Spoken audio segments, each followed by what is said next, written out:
তেজদাসকাঠি কলেজে বিজ্ঞান বিভাগের প্রিয় শিক্ষার্থীবৃন্দ, আশা করি তোমরা ভালো আছো। গত ক্লাসে আমরা রাসায়নিক বিক্রিয়া এই সম্পর্কে আলোচনা করেছিলাম।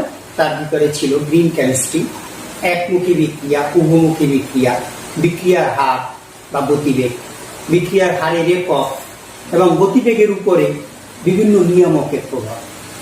আমরা আজকে যে বিষয়টি নিয়ে আলোচনা করব সেটা হচ্ছে রাসায়নিক বিক্রিয়ার সাম্যাবস্থা ও তার বৈশিষ্ট্য এবং লা-শাটেলিয়ারের নীতি। রাসায়নিক বিক্রিয়া সাম্যাবস্থা কখন সৃষ্টি হয়? আমরা পূর্বের ক্লাসে উভমুখী বিক্রিয়া নিয়ে আলোচনা করেছিলাম।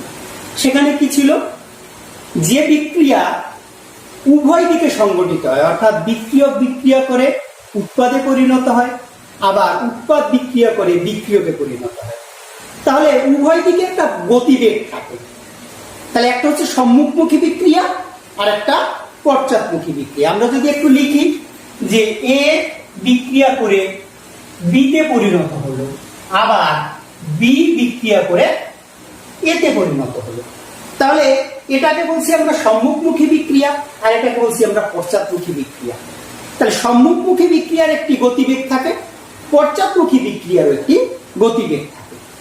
তাহলে এই দুইটা বিক্রিয়ার গতিবেগ যদি সমান হয়, অর্থাৎ একটি নির্দিষ্ট বিক্রিয়াকালীন কোন শর্তে কোন উভমুখী বিক্রিয়ার সম্মুখ বিক্রিয়ার গতিবেগ এবং পশ্চাৎ বিক্রিয়ার গতিবেগ যখন সমান হয়, তখন বিক্রিয়াটি মনে হয় যেন বন্ধ হয়ে গেছে। আসলে বিক্রিয়াটি বন্ধ হয়ে যায় না, বিক্রিয়াটি উভয় দিকে সমান গতিতে চলতে থাকে। তখন যে অবস্থার সৃষ্টি হয় তাকে বলছে আমরা রাসায়নিক বিক্রিয়া সাম্যাবস্থা। এখন এই রাসায়নিক বিক্রিয়া সাম্যাবস্থার ভিতরে দুই ধরনের সাম্যাবস্থা আমরা দেখতে পাই। একটা হচ্ছে সমসত্ব সাম্যাবস্থা আর একটা হচ্ছে অসমসত্ব সাম্যাবস্থা। সমসত্ব সাম্যাবস্থাটা কি? যে সাম্যাবস্থায় কোন উভমুখী বিক্রিয়ায় বিক্রিয়ক এবং উৎপাদ এর ভৌত অবস্থা একই থাকবে, যেমন এটা বিক্রিয়ক এটা উৎপাদ, তাহলে এটাও যদি গ্যাস হয় এটাও যদি গ্যাস হয়, তাহলে এইটাকে বলবো আমরা সমসত্ব সাম্যাবস্থা। কেমন? আর অসমসত্ব সাম্যাবস্থা কি? মনে করো এইটা হচ্ছে সলিড বা উৎপাদটা এই যে বি, এটা হচ্ছে গ্যাস, তাহলে কি বিক্রিয়ক এক দশায় আছে, অর্থাৎ সলিড অবস্থায় আছে, উৎপাদ আলাদা দশায় আছে। এই সাম্যাবস্থাটাকে বলা হবে অসমসত্ব সাম্যাবস্থা। এখন এই রাসায়নিক সাম্যাবস্থার বৈশিষ্ট্যগুলো কি? বৈশিষ্ট্যগুলো কি আছে? অনেকগুলো বৈশিষ্ট্য আছে। তার মধ্যে আমরা বলতে পারি ঘনমাত্রা নির্দিষ্ট একটা বৈশিষ্ট্য। ঘনমাত্রা নির্দিষ্ট, একটি নির্দিষ্ট তাপমাত্রায় বদ্ধ অবস্থায় কোন রাসায়নিক বিক্রিয়ার সাম্যাবস্থা প্রাপ্ত যদি হয়, তাহলে বিক্রিয়া মিশ্রণে বিভিন্ন বিক্রিয়ক ও উৎপাদ সমূহের ঘনমাত্রাও নির্দিষ্ট থাকবে। গতিবেগ, গতিবেগটা কি? সাম্যাবস্থায় কোন বিক্রিয়ার সম্মুখ বিক্রিয়ার গতিবেগ এবং পশ্চাৎ বিক্রিয়ার গতিবেগ সমান থাকতে হবে।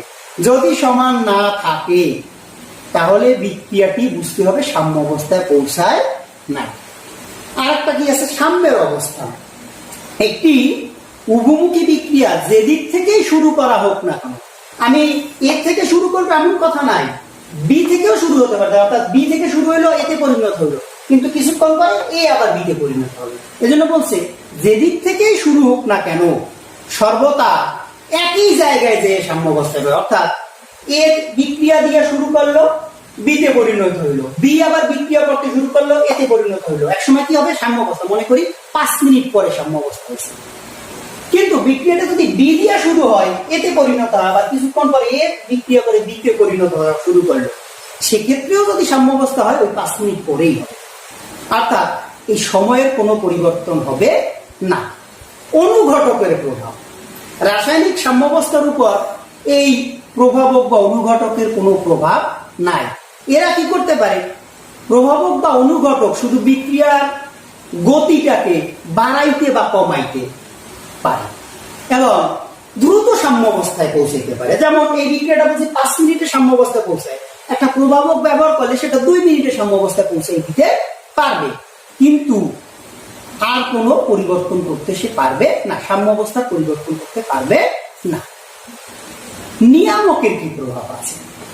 কোন বিক্রিয়া একবার যদি সাম্যাবস্থায় পৌঁছায়, তাহলে যদি আমরা বিক্রিয়ার তাপ, চাপ, ঘনমাত্রা এগুলোর পরিবর্তন না করি, তাহলে অনন্ত কাল ধরে সেটা চলতে থাকবে। এটা চলতে থাকবে আমরা এটা যদি পরিবর্তন না করি। কি কি?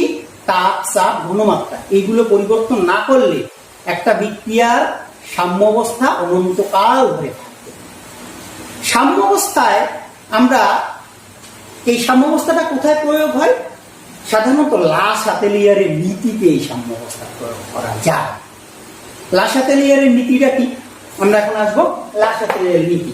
এই লা-শাতেলিয়ারের নীতিতে এই সাম্যাবস্থার প্রয়োগ আছে। যেমন যে সকল নিয়ামকের উপর সাম্যাবস্থা নির্ভরশীল, তাদের যে কোনো একটি পরিবর্তন ঘটালে সাম্যাবস্থা এমন ভাবে ডানে বা বামে পরিবর্তিত হবে বা স্থানান্তরিত হয়, যাতে ওই সাম্যাবস্থার তাই নিয়ামক পরিবর্তনের ফলাফল প্রশমিত হয়।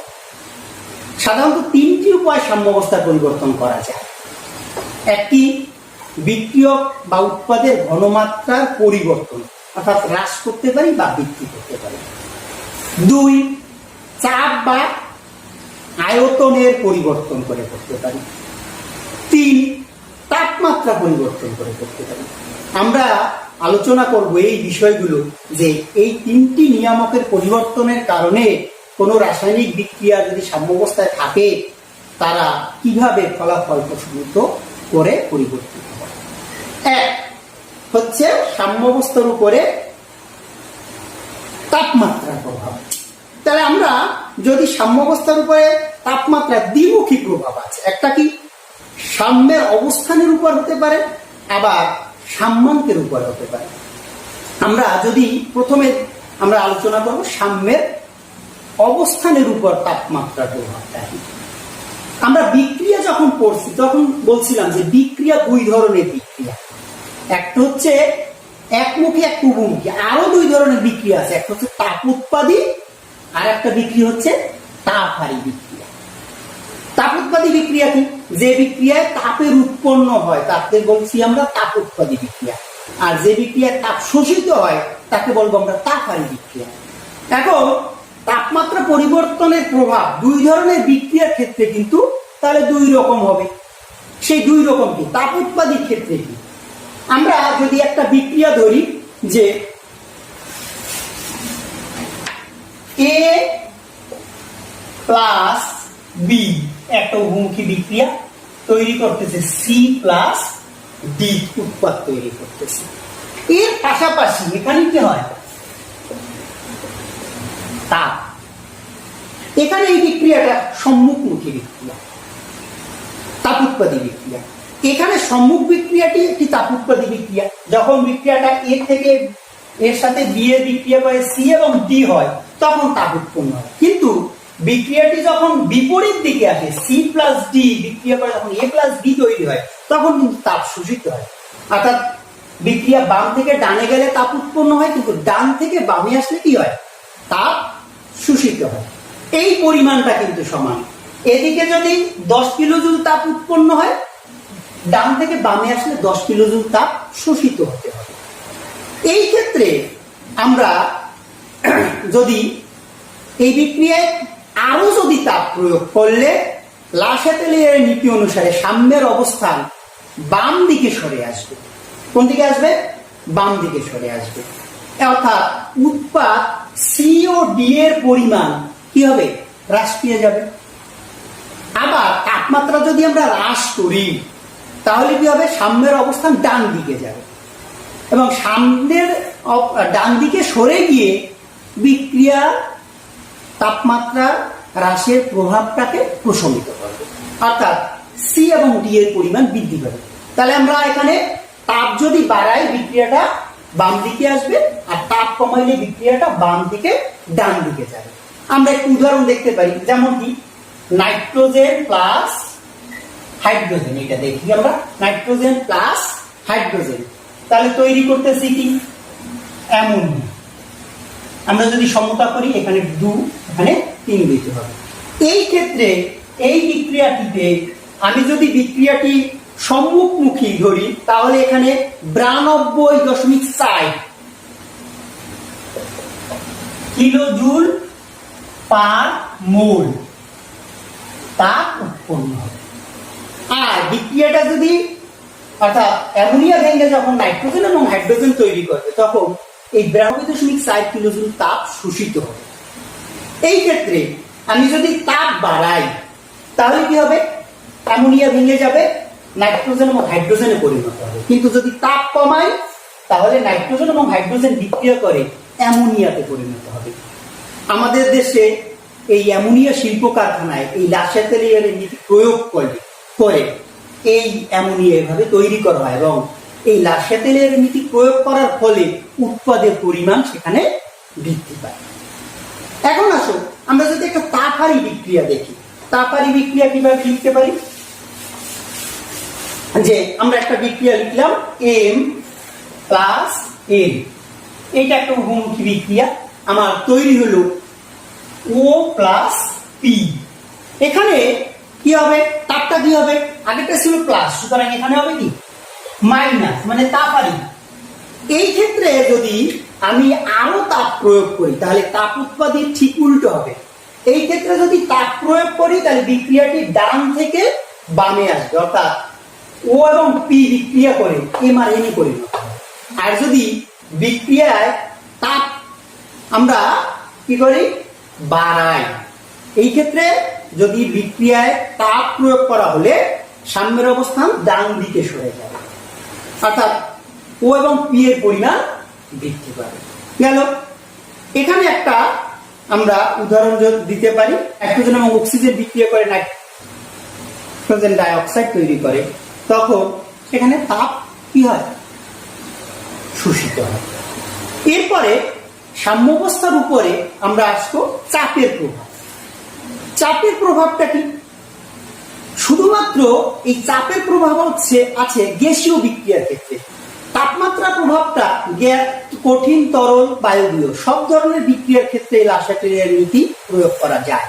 কিন্তু সাম্যাবস্থার উপরে যে চাপের প্রভাব সেটা শুধুমাত্র গ্যাসীয় বিক্রিয়ার ক্ষেত্রে প্রযোজ্য, কোনো সলিড বিক্রিয়া বা লিকুইড বিক্রিয়ার ক্ষেত্রে এটা প্রযোজ্য হবে না। এখন যে সকল বিক্রিয়ায় আয়তনের সংকোচন ঘটে, অনেক সময় কি আছে আয়তনের সংকোচন ঘটে, যেমন কি আছে A প্লাস বি বিক্রিয়া করে তৈরি করলো সি, তাহলে আয়তনের সংকোচনটা কিভাবে হবে, এখানে 1 মোল, এখানে 1 মোল, এখানে 1 মোল, তাহলে 1 আর 1 এখানে হচ্ছে 2 মোল, কিন্তু উৎপাদ তৈরি হচ্ছে কি 1 মোল, তাহলে আয়তনের সংকোচন ঘটলো। এই বিক্রিয়াতে সাধারণত কি হবে, মোল সংখ্যা বিক্রিয়কের মোল সংখ্যা থেকে কম হচ্ছে, উৎপাদের মোল সংখ্যা বিক্রিয়কের মোল সংখ্যা থেকে কম হচ্ছে। এই ক্ষেত্রে যদি লাসাতেলিয়ারের নীতি অনুসরণ করা হয় তাহলে এখানে যদি চাপ প্রয়োগ করি, অর্থাৎ চাপটা বাড়াই, তাহলে কি হবে, সাম্যাবস্থা ডান দিকে সরে যাবে। কি হবে, ডান দিকে সরে যাবে, অর্থাৎ উৎপাদের পরিমাণ বৃদ্ধি পাবে। তাহলে এ দিক থেকে উৎপাদ সি এর পরিমাণ বৃদ্ধি পাবে। অপরদিকে যদি আমি চাপ হ্রাস করি তাহলে চাপকৃত হ্রাসকে প্রশমিত করার জন্য, হ্রাসকৃত চাপকে প্রশমিত করার জন্য সাম্যাবস্থা কোথায় যাবে, আমাদের বাম দিকে সরে আসবে, অর্থাৎ ডান থেকে বাম দিকে সরে আসবে। আর যে সকল বিক্রিয়ার ক্ষেত্রে আমাদের আয়তন প্রসারণ ঘটে, প্রসারণ ঘটে কিরকম, যেমন আমরা যদি একটা বিক্রিয়া বলি এ বিক্রিয়া করে সি প্লাস ডি তে পরিণত হয়, তাহলে এ হচ্ছে 1, সি এর মোল সংখ্যা 1, বি এর মোল সংখ্যা 1, তাহলে এখানে দেখো 1 মোল বিক্রিয়া করে 2 মোল তৈরি হচ্ছে, অর্থাৎ বিক্রিয়কের চেয়ে উৎপাদের মোল সংখ্যার পরিমাণ বেশি। সেই ক্ষেত্রে কি হবে, এই ধরনের বিক্রিয়ার ক্ষেত্রে যদি চাপ প্রয়োগ করলে তাহলে চাপকে প্রশমিত করার জন্য সাম্যাবস্থা কোথায় যাবে, বাম দিকে সরে আসবে, অর্থাৎ উৎপাদের পরিমাণ হ্রাস পাবে, উৎপাদটা হ্রাস পাবে। আর যদি চাপ হ্রাস করি তাহলে সাম্যাবস্থা ডান দিকে সরে যাবে। অর্থাৎ চাপের ক্ষেত্রে একটা বলা যায়, এই দুইটার ক্ষেত্রে একটা বলা যায় যে যেদিকে মোল সংখ্যা কম, চাপ বাড়াইলে বিক্রিয়াটি সেদিকে যাবে। এখানে মোল সংখ্যা কম, সুতরাং এই বিক্রিয়াটির ক্ষেত্রে চাপ বাড়াইলে কি হবে, বিক্রিয়াটা বাম থেকে ডানে যাবে। এখানে চাপ বাড়াইলে কি হবে, উল্টো হবে, ডান থেকে বামে আসবে। এখানে চাপ কমাইলে কি হবে, বিক্রিয়াটা কি হবে, এই ডান থেকে বামে আসবে, এখানে বাম থেকে ডানে যাবে। আর যে সকল বিক্রিয়ায় মোল সংখ্যার কোনো পরিবর্তন নাই, হয় না, যেমন এই বিক্রিয়াটাই কিন্তু মোল সংখ্যার কোনো পরিবর্তন নাই, এখানে এক, এখানে এক, এখানে এক, এখানে এক, অর্থাৎ সবগুলোই এক মোল, তাহলে এক আর এক, এখানে হচ্ছে 2 মোল, এখানেও 2 মোল। তাহলে এখানে বিক্রিয়কের মোল সংখ্যার পরিমাণ এবং উৎপাদের মোল সংখ্যার পরিমাণের কোনো পার্থক্য নাই। এই সকল বিক্রিয়ার ক্ষেত্রে সাম্যাবস্থার কোনো প্রয়োগ নাই। যেমন যদি আমরা একটা উদাহরণে যাই, যে হাইড্রোজেন প্লাস আয়োডিন, এই একটা উভয়মুখী বিক্রিয়া, এটা তৈরি করলো হাইড্রোজেন আয়োডাইড।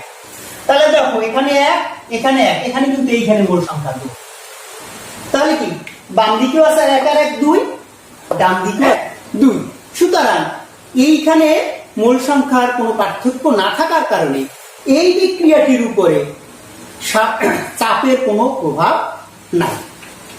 এরপরে বিক্রিয়ার উপরে আমরা যদি ঘনমাত্রার প্রভাব ব্যাখ্যা করতে চাই, কোন রাসায়নিক বিক্রিয়ায় বিক্রিয়ক বা উৎপাদের ঘনমাত্রার যদি পরিবর্তন হয়, তাহলে লা চ্যাটেলিয়ারের নীতি অনুসারে সাম্যাবস্থা এমন দিকে সরে যাবে যেদিকে গেলে ঘনমাত্রা পরিবর্তনের ফলাফল প্রশমিত হয়। ধরি আমরা একটা বিক্রিয়া কি A প্লাস B, এটা একটা বিক্রিয়া তৈরি করলো C।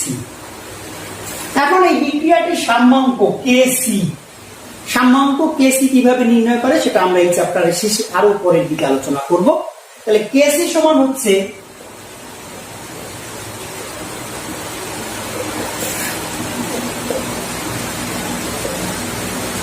Kc সমান C এর ঘনমাত্রা, অর্থাৎ উৎপাদের ঘনমাত্রা ভাগ বিক্রিয়ক গুলোর ঘনমাত্রার গুণফল। যদি আমার এখানে উৎপাদ আরো বেশি থাকতো তাহলে আমরা সেগুলো গুণ করে যেতাম। তাহলে সাম্যাঙ্ক হচ্ছে উৎপাদ সময়ের ঘনমাত্রার গুণফল ভাগ বিক্রিয়ক সময়ের ঘনমাত্রার গুণফল। এই ঘনমাত্রাটাকে আমরা থার্ড ব্র্যাকেট দিয়ে আলোচনা করি বা প্রকাশ করি। আবার এগুলোকে এভাবেও লেখা যায় C অফ A, মানে কি A এর ঘনমাত্রা। তো আমাদের এইটা সুবিধা হয়, C অফ A না লিখে থার্ড ব্র্যাকেট A দিলে আমাদের ঘনমাত্রা প্রকাশটা সুবিধা হয়। এখন এইখানে এই যে বিক্রিয়াটা আছে, এই বিক্রিয়াটার ক্ষেত্রে আমরা কি বলতে পারি, এই বিক্রিয়ায় ABC 3টা উপাদানই উপস্থিত আছে। সাম্যাবস্থার মিশ্রণটিতে যদি সামান্য পরিমাণ C উৎপাদ প্রয়োগ করা হয় বা যোগ করা হয়, তাহলে কি হবে, C এর ঘনমাত্রাটা বাড়বে। C এর ঘনমাত্রা বাড়লে এখন সাম্যাঙ্ক কোন দিকে যাবে, তাহলে C এর ঘনমাত্রা বৃদ্ধি পেলে সাম্যাঙ্কের সূত্র অনুসারে এই Kc এর মানও বৃদ্ধি পাওয়ার কথা, কিন্তু লা চ্যাটেলিয়ার কি বলছে যে সাম্যাঙ্কের পরিবর্তন হইতে পারবে না, সুতরাং বিক্রিয়াটা হয় ডানে না হয় বামে যেতে হবে। সেক্ষেত্রে কি Kc এর মান ধ্রুব রাখতে হবে, তাপমাত্রা পরিবর্তন না হলে Kc এর মানের কোনো পরিবর্তন হওয়ার এখানে কথা না। কিন্তু বলছে সংযুক্ত C এর অংশ, এখন লা চ্যাটেলিয়ার নীতি অনুসারে সংযুক্ত C এর অংশ A এবং B তে পরিণত হতে হবে। সুতরাং বিক্রিয়াটা কি করবে, এই বিক্রিয়া প্রশমিত করার জন্য, এই সংযুক্ত C এর অংশটুকু প্রশমিত করার জন্য সাম্যাবস্থা কি হবে, বাম দিকে সরে যাবে, অর্থাৎ ডান থেকে বামে চলে যাবে বিক্রিয়া। বোঝা গেছে? এরপরে কি আছে, এই বিক্রিয়ায় যদি সামান্য পরিমাণে A যোগ করি বা B যোগ করি, A যোগ করলেও আমার কি হবে, A যোগ করলেও আমার বিক্রিয়ক যোগ করা হবে, B যোগ করলেও বিক্রিয়ক যোগ করা হবে। তাহলে কি A ও B এর যে কোনো একটা যোগ করলে পরিমাণটা বাড়লো কার, A বা B এর ঘনমাত্রা বেড়ে গেল। সুতরাং আমার সাম্যাবস্থা Kc এর মানের পরিবর্তন হওয়ার কথা, কিন্তু Kc এর মানের পরিবর্তন হওয়া সম্ভব না। সেক্ষেত্রে লা চ্যাটেলিয়ার কি বলছে, তাহলে বিক্রিয়াটি কোন দিকে যাবে, নিশ্চয়ই বিক্রিয়াটি এ এবং বি এর যে কোনো একটা বাড়ালে বিক্রিয়াটি বাম থেকে ডানে যাবে এবং বাম থেকে ডানে গেলেই কেসি এর মান কি হবে? পূর্বের ন্যায় অপরিবর্তিত থাকবে। এই হচ্ছে সাম্যাবস্থার উপরে আমার ঘনমাত্রা এর প্রভাব। তোমরা এই সাম্যাবস্থার উপরে লাসাতেলের নীতি এবং এর প্রয়োগ এটা ভালোভাবে পড়বা। এটা পরীক্ষায় অবশ্যই থাকতে পারে এবং এটা একটা গুরুত্বপূর্ণ প্রশ্ন এবং এর উত্তর তোমরা আশা করি ভালোভাবে লিখতে পারবা। আমরা প্রিয় শিক্ষার্থীবৃন্দ এই অংশগুলো তোমরা বই থেকে ভালোভাবে দেখো। পরবর্তী ক্লাসে আমরা যে সকল বিষয় নিয়ে আলোচনা করবো সেগুলো একটু দেখে রাখবা। সেটা হচ্ছে আমরা ভরক্রিয়া সূত্র আলোচনা করব। এরপর আমরা একটা বিষয় পাইলাম কেসি, অর্থাৎ সাম্যাঙ্ক। এর পাশাপাশি আর একটা আছে কে পি, কেসি এবং কেপি। কেসি কেপি কি এবং এই কেসি কেপি কিভাবে নির্ণয় করে, এদের মধ্যে সম্পর্ক, এইগুলো এবং বিভিন্ন প্রক্রিয়া সূত্রে এই কেপি কেসি এর রাশিমালা, বিভিন্ন বিক্রিয়া আমরা এই কেপি কেসি রাশিমালা গুলো আমরা নির্ণয় করাটা পরবর্তী ক্লাসে তোমাদের সাথে আলোচনা করব। তো প্রিয় শিক্ষার্থীবৃন্দ, তোমরা এগুলো একটু অগ্রিম দেখো, দেখলে তোমাদের বুঝতে সুবিধা হবে। সবাই ভালো থাকো, সবাইকে অসংখ্য ধন্যবাদ।